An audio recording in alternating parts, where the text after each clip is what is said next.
So that's a little bit of kind of a background, explains maybe a little bit about why cultural capital is so important and why you need to create it.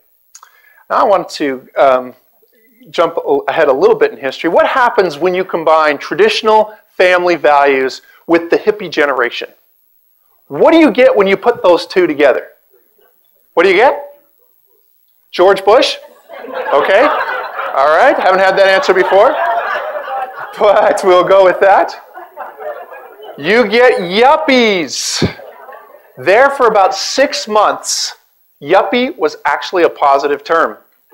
It referred to people who had, we called them fiscally conservative, socially liberal. That's what the yuppie was supposed to be. They had kind of social ideals, but they also wanted to have kind of the commercial side of life too. They wanted the great job. They wanted to drive the BMW. All of these different types of things. In the 1980s, we began to see all kinds of demographic shifts that were occurring.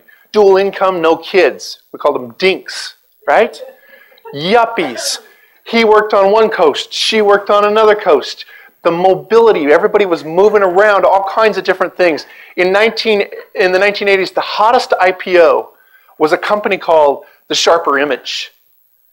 Oh, we were buying all kinds of different things. We were buying Walkmans and microwaves and VCRs and all these things. Faith Popcorn talked about the 80s as the time of nesting, where we brought all this stuff home to our houses. We were buying all kinds of different things, materials, products.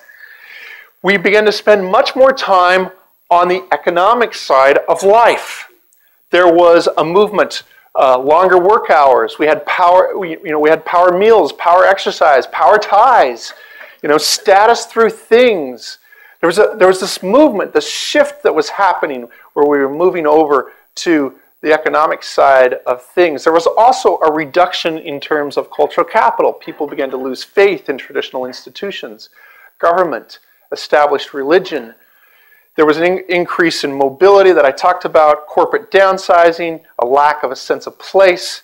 We had an increase in divorce, dual incomes, all of these different things that were occurring, each of which has an impact on an individual's ability to create meaningful experiences in their lives.